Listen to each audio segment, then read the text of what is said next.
This presentation looks at the strategic decisions by MArriott International in the past couple of years and also the strategic management for the future of the company. This presentation will focus on the marketing perspective. I'm Emma Cooper.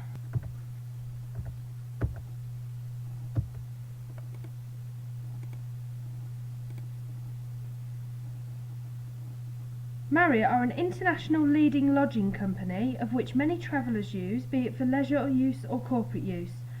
The majority of their share is in the United States of America. However, they opened 210 new hotels outside of America in 2011 in locations such as Hong Kong, the British Virgin Islands and in London. In 2011, MArriott made their timeshare brand its own company named MArriott Vacations Worldwide Corporation. Although this timeshare brand was doing well whilst part of MArriott International, it will carry on doing well in its own right and will allow MArriott to concentrate and focus on the lodging management of their main business. MArriott state that they will continue to invest in their brand so that they are always fresh, appealing and relevant. The biggest part of their brands is their MArriott Hotels and Resorts, of which there are over 500 locations around the world. Lots of people who travel frequently with MArriott take advantage of this offer of their reward programs. In 2011, more than 38 million members of MArriott Rewards booked half of their total room nights. This suggests that people who book frequently with MArriott benefit from the reward scheme. The reward scheme is really important for MArriott's business and it is a really interesting way for them to keep their customers. MArriott have a 6-part strategy for the future. Next generation travellers, brand distinction, investing in innovation and differentiation, portfolio power, building loyalty with the most compelling family of brands, technology leadership, empower connections for guests and associates, owner preference, generating value for the hotel owners and franchisees, and global growth, expanding their footprint and profitability. Firstly, MArriott are dedicated to meeting the needs and demands of the diverse range of people who use their hotels as well as attracting new customers. However, this part of the strategy is fairly general and it does relate to all the other parts, so the others will be looked at in more detail. MArriott want to make their hotels innovative, creative and something that will stand out to the consumer, and it will also make those who use the hotels remember it. They state that they strive to attract local customers to their hotels as well as international travellers. They aim to understand and represent local tastes, customs and traditions. They're going to do this by renovating the hotels to match the local area in which they are built. This strategy could give MArriott an edge on their consumers and make their brand more distinct in the customer's mind. So for the next one, MArriott are going to generate value for their hotel owners and franchises by implementing the LEAD strategy, which is for sustainable development. The LEAD strategy could also relate to the next generation travellers in terms of meeting the ever-changing customer demands. 40 hotels across the company's 9 MArriott International brands are certified or registered as Leadership in Energy and Environmental Design. MArriott is aiming to have a total of 300 LEED certified hotels by 2015, so that's 260 more than they have now. The next strategy is global growth. MArriott are expanding their footprint globally by developing new properties and destinations for new and existing customers. They are trying to expand into other continents, as currently most of their hotels are in North America.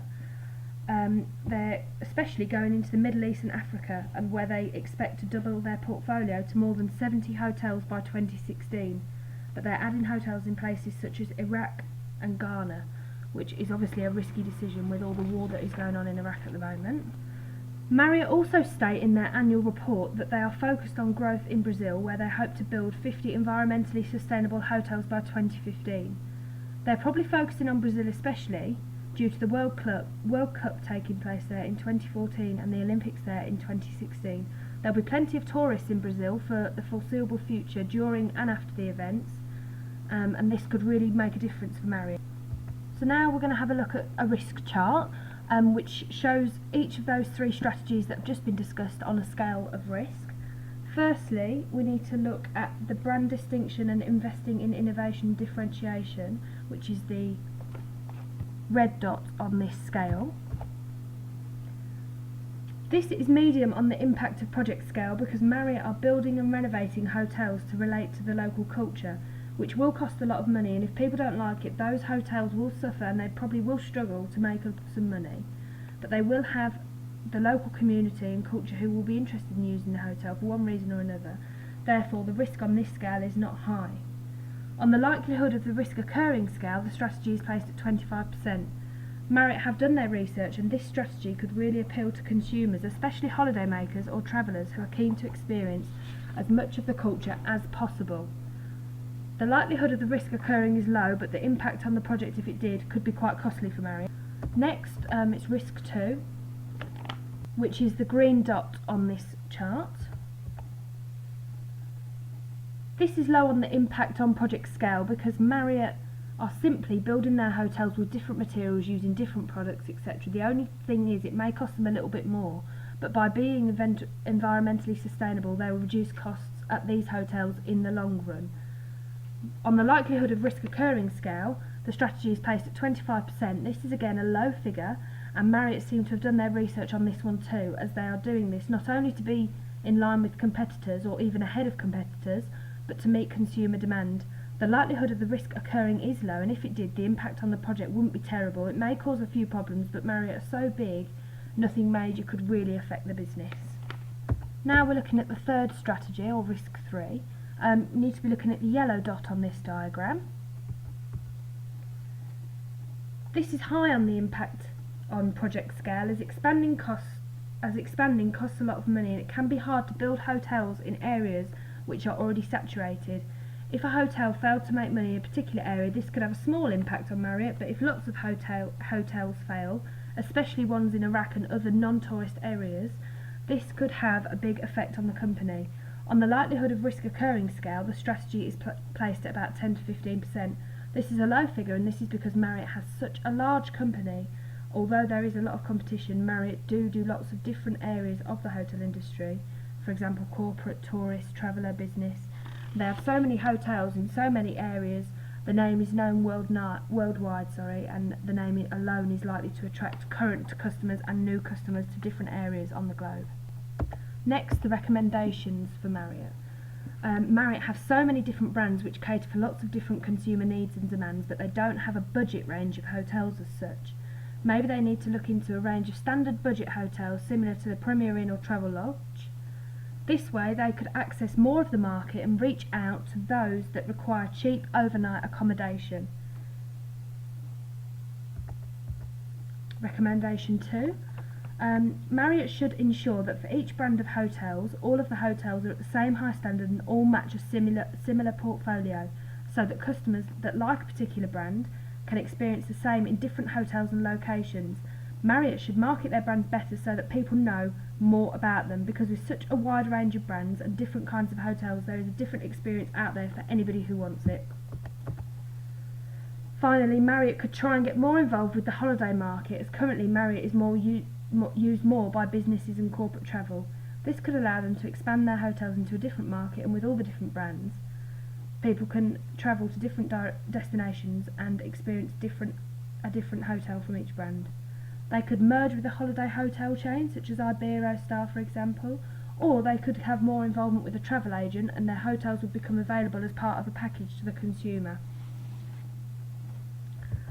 So to conclude, MArriott International have made many strategic decisions in the past and set out some for the future. They are doing well to tap into the Olympics World Cup market in Brazil, as this is a massive opportunity that they can't miss out on. That will not only bring custom while the events are on, but for a while afterwards too, and by having the lead strategy in place, MArriott are keeping up with technologies and competitors. This could be a reason that people would want to book with MArriott, because they have seen that they are trying to help and do their bit for the environment. To see MArriott are constantly updating their hotels and properties is a good thing, because they are trying to grow around the world.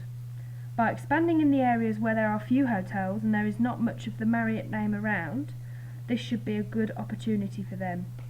They need to make sure they market their new hotels effectively to ensure that people actually know about them. However, building a hotel in Iraq is risky and should be carefully done so.